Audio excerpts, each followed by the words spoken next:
이 기쁜 소식을 온 세상 전하세. 큰 환난 고통을 당하는 자에게 주 믿는 성도들 다 전할 소식은 성령이 오셨네.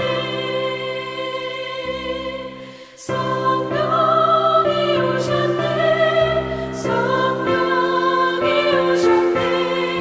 내 주님 보내신 성령이 오셨네. 이 기쁜 소식을 온 세상 전하세. 성령이 오셨네.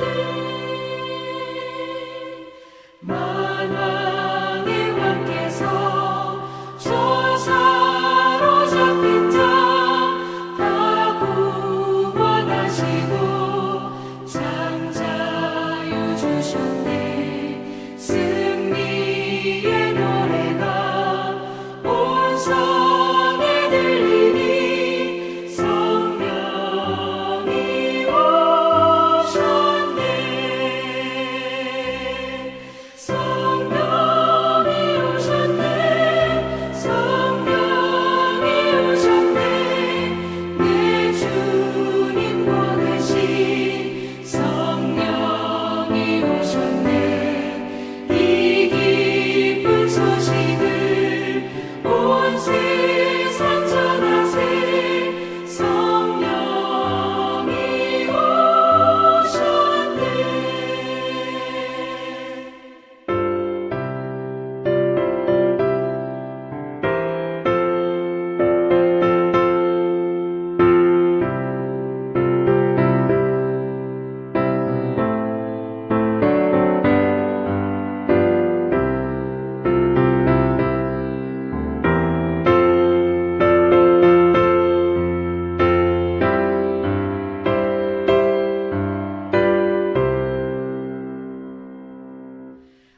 한없는 사랑과 그 크신 은혜를 늘 의심하면서 안 믿는 자에게 내 작은 입으로 곧 증언하리니 성령이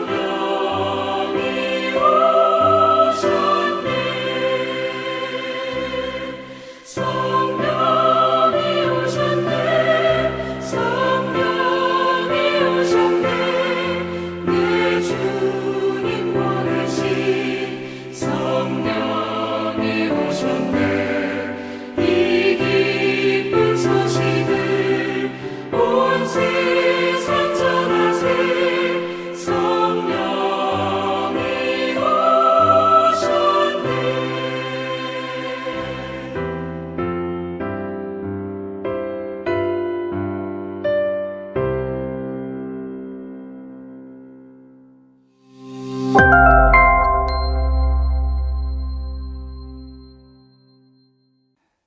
할렐루야. 2022년도 한인연합감리교회 사순절 특별 새벽교회 오신 여러분 모두를 축복합니다. 오늘 주신 하나님의 말씀은 마가복음 1장 1절로 8절까지 있는 말씀입니다. 하나님의 아들 예수 그리스도의 복음의 시작이라. 선지자 이사야의 글에 보라 내가 내 사자를 내 앞에 보내노니 그가 내 길을 준비하리라.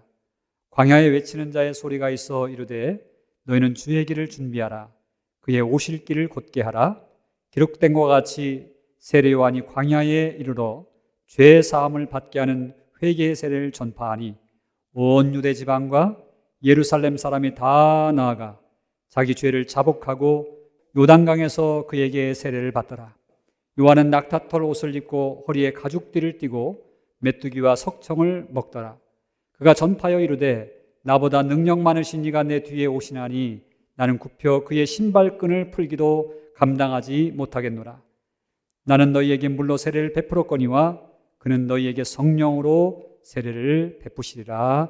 아멘. 이는 하나님의 말씀이었습니다. 함께 기도하시겠습니다. 주님, 오늘도 새 생명을 주셔서 아침을 맞이하게 하심을 감사드립니다. 오늘 주님의 모습을 닮아가고자 말씀을 들으려고 하오니 진리의 성령께서 우리의 영을 조명하여 주셔서 주님의 말씀으로 새롭게 우리를 세워나가게 하여 주옵소서. 예수 그리스도의 이름으로 간절히 기도드리옵나이다. 아멘. 지난 시간까지 출애굽기를 통해서 함께 은혜를 나눴습니다. 오늘부터는 마가복음을 통해서 주님의 음성을 듣고 함께 은혜를 갖는 시간을 갖도록 하겠습니다. 마가복음을 일컬어서 종의 복음이라 그렇게 지칭합니다. 왜냐하면 하나님의 뜻을 온전히 순종하시는 예수님의 그 사역을 중심으로 해서 기록해 놓았기 때문입니다. 그래서 공간복음서인 마태복음에서 예수의 족보를 소개하고 또 누가복음에서 예수님의 수태고지를 소개하는 서론적인 이야기가 나오는데 그 모든 것들을 생략하고 예수님의 공생의 준비의 활동이 마가복음 1장부터 소개되고 있습니다. 오늘 말씀은 예수님께서 공생애를 시작하기 직전에 그 길을 예비하는 세례 요한의 이야기로 문을 엽니다. 일단 세례 요한의 이야기를 이해하기 위해서는 우리는 두 가지 배경을 보아야 합니다. 첫째는 문화적인 배경입니다. 고대 동방 군주라든가 왕들이 어떤 지역으로 행차를 하게 될 때는 반드시 선발대가 파견이 되어서 그 앞길을 예비했습니다. 길에 장애가 있으면 그 장애를 제거하게 되고요. 또 광야를 갈 때면은 그 광야에 세기를 내고 잘 다듬어서 이 왕의 길이 순탄하도록 또 가서 행하는 모든 일들이 순조롭게 잘 이루어지도록 그렇게 잘 예비했다고 하는 것입니다. 이는 우리나라 조선시대에도 있었던 것 같아요. 왕이 조상의 묘를 방문하는 어가 행렬이라든가 또 미리 이 지역을 이렇게 순방하려고 행차를 하게 되면은 이 대신들이 나가서 그 길들을 잘 닦아놓고 그리고 장애되는 것들을 제거하는 그런 일들을 했다고 하는 것입니다. 자, 이와 같은 문화적인 맥락을 함께 생각하면서 이 세례 요한의 사역도 마찬가지였다라고 하는 것입니다. 예수님은 이 땅에 오신 온 인류의 구세주였습니다. 하늘로부터 이 땅에 오신 메시아였고 그리고 왕 중에 왕이셨습니다. 그러므로 그런 왕을 잘 맞이하고 그 왕의 길을 잘 가도록 그렇게 예비해 줘야 되는데 선발대가 필요한 거죠. 그 선발대, 그 예배자가 누구였느냐? 다름 아닌 세례 요한이었다라고 하는 것입니다. 또 하나 세례 요한의 사역은 구약적인 배경이 있음을 우리는 깨달아야 됩니다. 구약은 메시아가 오실 것에 대해서 여러 군데 예언해 놓았습니다. 뿐만 아니라 메시아에 앞서서 그 길을 예비하는 자가 있을 것을 예고해 놓았습니다. 그래서 오늘 마가 저자는 이사야의 글과 말라기의 말씀을 근거로 해서 세례 요한을 소개해 주고 있는 것입니다. 이사야 40장 3절에 있는 말씀에 가서 보면 외치는 자의 소리여 이르되 너희는 광야에서 여호와의 길을 예비하라 사막에서 우리 하나님의 대로를 평탄하게 하라. 또 말라기 3장 1절에 있는 말씀 보면 만군의 여호와가 이르노나 보라 내가 내 사자를 보내리니 그가 내 앞에서 길을 준비할 것이요 또 너희가 구하는 바 주가 갑자기 그의 성전에 임하리니 곧 너희가 사모하는 바 언약의 사자가 임할 것이라 라는 말씀을 인용해 주고 있습니다. 즉 세례 요한은요 구약의 예언을 따라 하나님의 사역을 준비하며 사람들로 하여금 예수님을 제대로 맞이하도록 준비하는 선지자였음을 밝혀주고 있는 것입니다. 따라서 이 땅에 메시아를 맞이하는 사람들은요 이 땅에 하늘로부터 오시는 그 예수님을 왕 중의 왕으로 내 삶 속에 잘 맞이하고 그리고 충만한 은혜의 세계를 경험하기 위해서는 또한 생명의 그 세계를 담기 위해서는 무엇보다도 하나님께서 보내주신 이 세례 요한의 메시지를 잘 듣고 영적으로 준비해야 된다는 것입니다.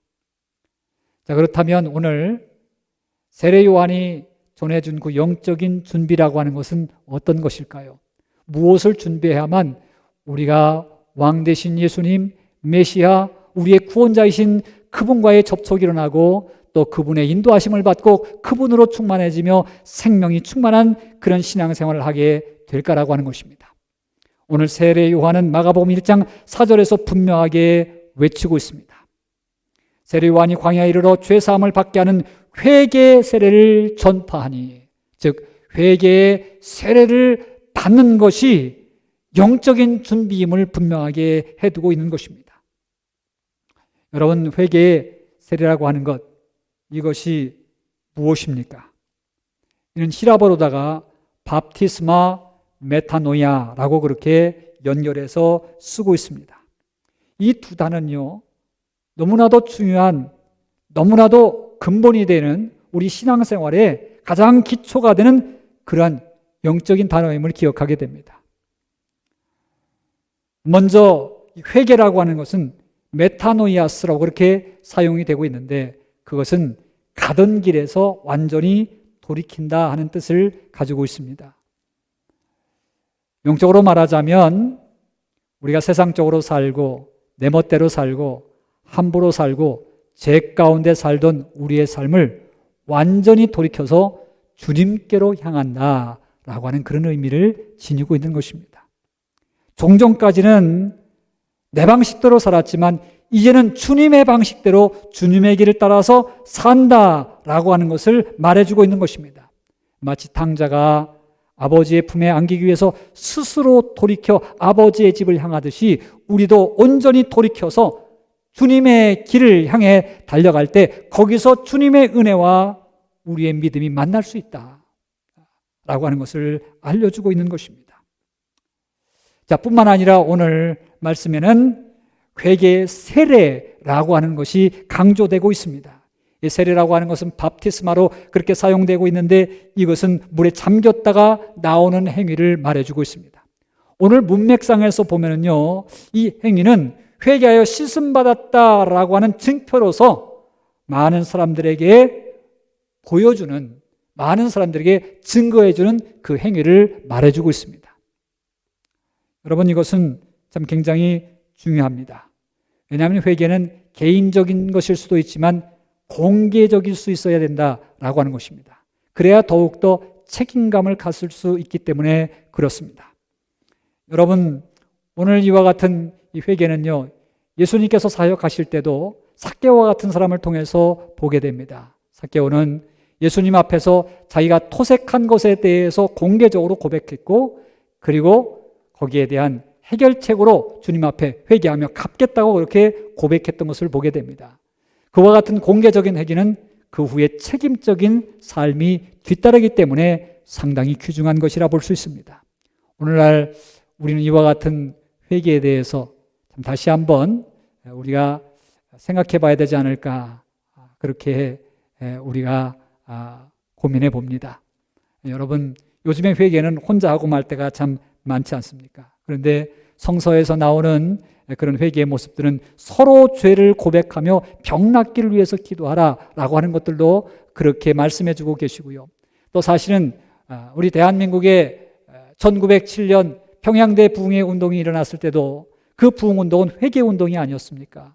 그 운동에서 그 회개운동은 공개적인 그런 회개운동이었다라고 하는 것도 우리는 발견하게 됩니다. 길손주 장로님께서 먼저 공개적으로 본인의 잘못을 회개할 때 그 이후에 많은 성도들이 공개적으로 자기의 죄를 토설하면서 삶을 고쳐나가고 개선하고 바꿔나가고 변화를 일으켰던 것을 보게 되는 것입니다. 오늘도 이와 같은 이 공개적인 회개, 우리 교회 안에서 또 우리의 삶 속에서 필요한 것이라 그렇게 생각이 됩니다. 이런 것들이 다시 회복해야 될 그러한 영적인 훈련들이라고 하는 것을 깨닫게 됩니다. 자, 그런데 오늘 우리가 한 가지 더 생각해야 될 것은 이 같은 세례는 단순히 씻음받았다라고 하는 것 또는 공개적인 회개라고 하는 것 정도로 끝나는 것이 아니라 죽고 사는 문제로까지 확장되고 있다고 하는 것입니다. 여러분, 물에 잠긴다고 하는 것은 죽는 것을 상징하지요. 다시 물에서 나온다라고 하는 것은 새 생명으로 산다고 하는 것을 상징해 주고 있는 것입니다. 그런데 이와 같이 죽고 사는 상징성이 사도 바울에게 있어서는 성령 세례와 연결해서 그리스도와 함께 죽고 그리스도와 함께 산다고 하는 그 개념으로 확장이 됩니다. 로마서 6장 3절로 4절에 그렇게 말합니다. 무릇 그리스도와 함께 합하여 세례를 받는 것은 그의 죽으심과 합하여 세례를 받는 줄을 알지 못하느냐. 그러므로 우리가 그의 죽으심과 합하여 세례를 받음으로 그와 함께 장사되었나니 이는 아버지의 영광으로 말미암아 그리스도를 죽은 자 가운데서 살리심과 같이 우리로 또한 새 생명 가운데 살게 하려 함이라. 즉 세례라고 하는 것은 그리스도의 십자가와 함께 나를 못 박아 죽이는 작업이면서 그것이 전개될 때에 내 안에 예수의 생명이 살아서 역사한다라고 하는 것입니다. 여러분, 예수의 생명이 살아 역사한다고 하는 것은 내 안에 진정한 영적 기쁨이 회복된다고 하는 것이고 하늘의 소망이 우리 안에 가득 넘치게 된다는 것이고 삶의 의미가 넘친다는 것이고 그리고 우리에게 그동안 사라져 있던 우리에게 전혀 나타나지 않았던 그 비전, 내가 앞으로 어떻게 인생을 살아야 되겠다고 하는 그 비전이 다시 일어난다고 하는 것을 의미해 주고 있습니다. 나가서 마지막에는 예수의 부활이 나의 부활로까지 연결되고 있음을 상징해 주고 있는 것입니다. 그러므로 회개의 세례라고 하는 것은 얼마나 중요한지 모릅니다. 저는 오늘 이 말씀을 묵상하면서 저를 포함한 우리 크리스찬들의 신앙생활을 깊이 성찰해 보지 않을 수 없었습니다. 왜냐하면 회개했습니까? 라고 그렇게 질문하면 아멘, 그리고 그래도 쉽게 대답을 합니다. 그런데 예수와 함께 죽었습니까? 라고 질문을 하면 어느새 분위기가 싸늘해집니다. 예수와 함께 죽는 신앙생활은 아직까지 이르지 못했다고 하는 것입니다. 예수와 함께 죽는다고 하는 것, 그것은 쉽지 않다고 하는 것입니다. 그래서 여전히 내 멋대로, 내 의지대로, 내 방식대로 살고 있는 우리에 대해 모습을 볼 수밖에 없다고 하는 것입니다. 저는 몇 년 전 한 세미나에 갔다가 뜻하지 않은 그런 경험을 했습니다. 저를 위해 준비한 관 속에 들어가는 그런 경험이었습니다. 미리 죽음을 경험하는 프로그램이었는데요. 진행하시는 분이 저를 관 앞으로 인도하더니 사망 선고를 내리셨습니다. 사망 선고가 떨어지자마자 저는 관 속에 들어가야만 했습니다. 비록 모의관이지만은 참 만감이 교체되었습니다. 생각이 복잡해졌습니다. 일단 관 속에 들어가자 저는 짧은 시간이었지만 고통이 왔습니다. 어둠에 대한 고통이었고 숨이 막혔습니다. 또 폐쇄공포증 같은 것이 몰려왔습니다. 참 죽는 거 쉽지 않구나. 죽는 게 이렇게 두렵고 어렵구나 라고 하는 거 느끼게 되었고요. 또 하나는 관 속에서의 묵상이었습니다. 사람이 죽으면 어떤 상태로 있는 것일까? 일단은 말을 할 수가 없습니다. 말이 없습니다. 죽은 사람은 말이 없는 것입니다. 죽은 사람은 또한 제 뜻대로 살 수가 없습니다. 죽은 사람은 욕심 부릴 수가 없고 자랑할 수 없고 누군가가 인정받는 데 집착할 수 없습니다. 죽은 사람은 편안한 것에 안주하려고 하지 못하고 죽은 사람은 자기 고집대로 부리면서 살아갈 수 있는 존재가 아니라고 하는 것입니다. 죽은 사람은요, 온전히 살아있는 사람들에게 모든 것을 다 맡깁니다. 자기의 몸 전체, 자기가 어떻게 될지에 대해서, 자기의 시신이 어떻게 처리해야 될지에 대해서 살아있는 사람에게 다 맡기는 것입니다. 이것을 영적으로 생각해 보면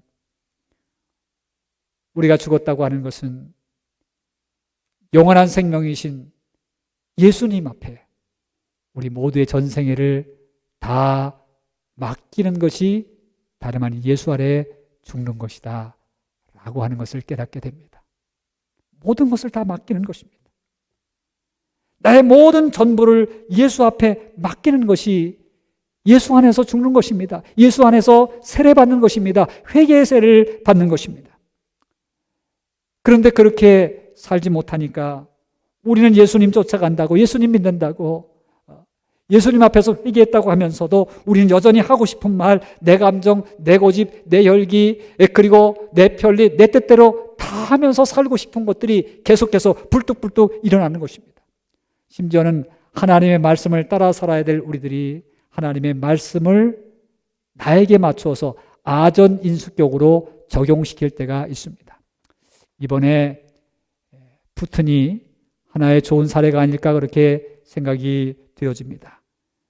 지난 18일 모스크바 누즈니키 스타디움에서 푸틴은 연설을 했습니다. 그때 그는 요한복음 15장 13절의 말씀을 인용해서 친구를 위하여 목숨을 버리면 이보다 더 큰 사랑이 없느니라 라고 그렇게 연설에 인용을 해주고 있었는데요. 우크라이나 전쟁에 나간 군인들을 지원하는 말로 전쟁을 합리화했습니다. 자기의 생각을 합리화시키기 위해서, 전쟁을 합리화시키기 위해서 하나님의 말씀을 끌어들였던 것입니다. 그는 사실 러시아 정교의 교인입니다. 하나님의 말씀을 모르는 사람 아니고 하나님을 모르는 사람 아니고 예수님 모르는 사람 아닙니다. 그런데 정말 그 안에 예수가 살아있지 아니하고 자기가 살아있으니 자기의 뜻대로 하나님의 말씀까지도 인용해버리고 마는 것입니다. 여러분, 그렇습니다. 이 세상에 우리가 왜 이렇게 분란이 많고 이 세상에 왜 이렇게 눈물이 많고 갈등이 많을까요?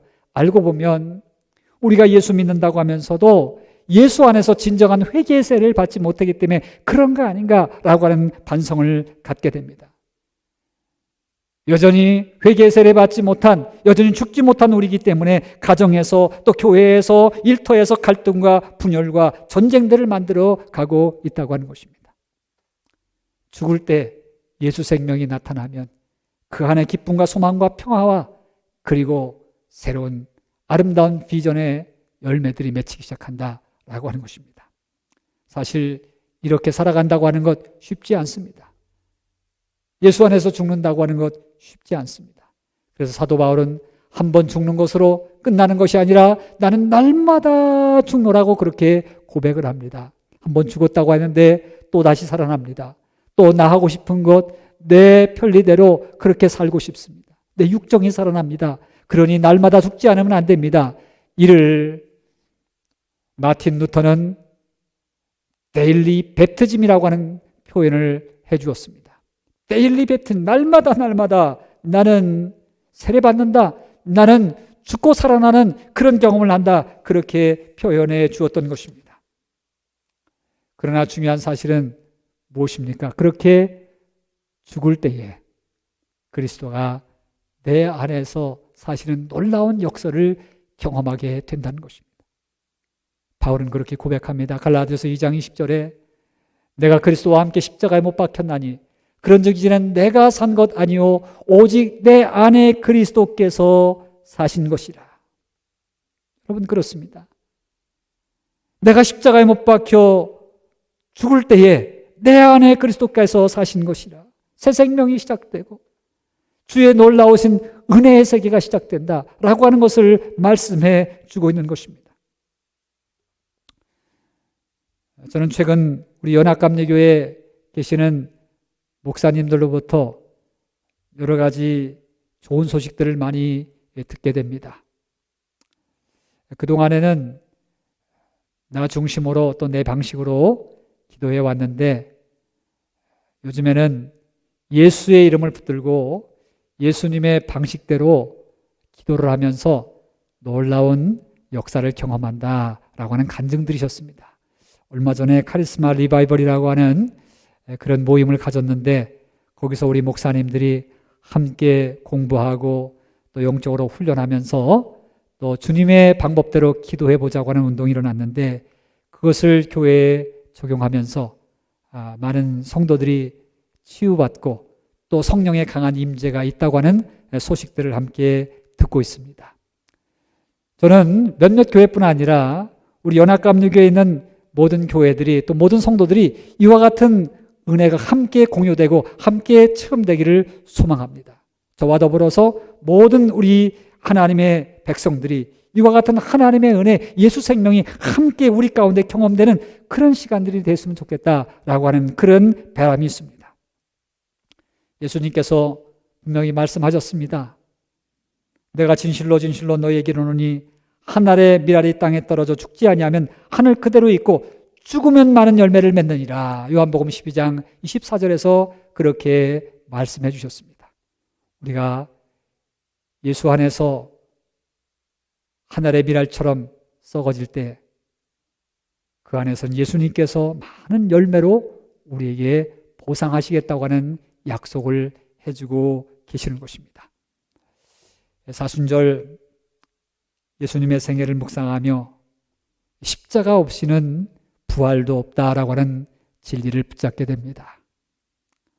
진정한 회개의 세례, 그리스도와 함께 죽음까지 가는 회개의 세례가 있을 때 우리 안에는 예수의 생명이 더욱더 충만해지고 예수의 이름으로 승리하는 그런 미래의 시간들이 계속해서 열려갈 줄로 믿습니다.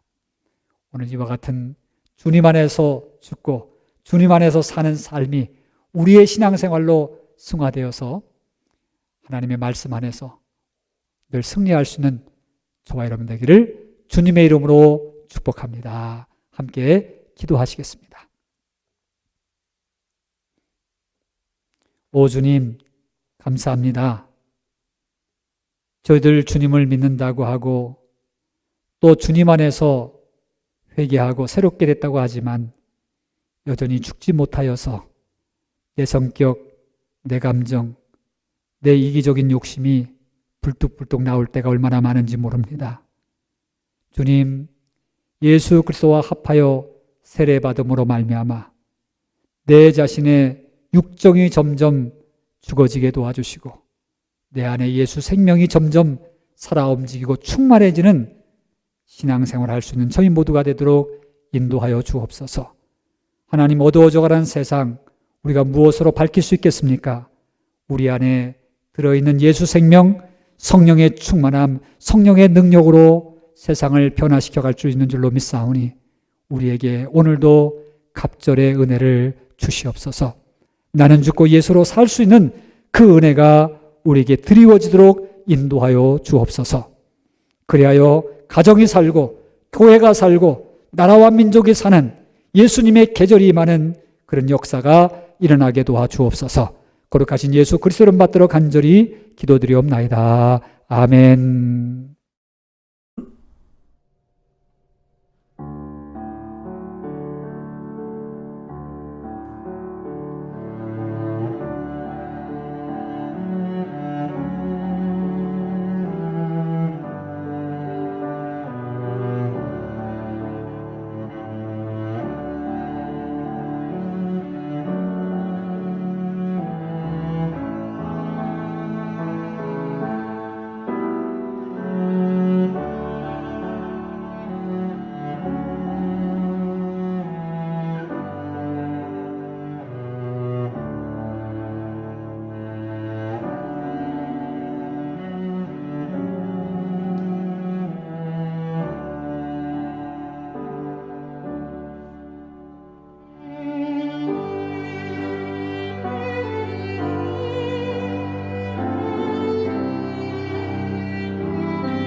하늘에 계신 우리 아버지여, 이름이 거룩히 여김을 받으시오며 나라의 임하옵시며 뜻이 하늘에서 이룬 것 같이 땅에서도 이루어지이다. 오늘날 우리에게 일용할 양식을 주옵시고 우리가 우리에게 죄진 자를 사하여 준 것 같이 우리 죄를 사하여 주옵시고 우리를 시험에 들게 하지 마옵시고 다만 악에서 구하옵소서. 대개 나라와 권세와 영광이 아버지께 영원히 있사옵나이다. 아멘.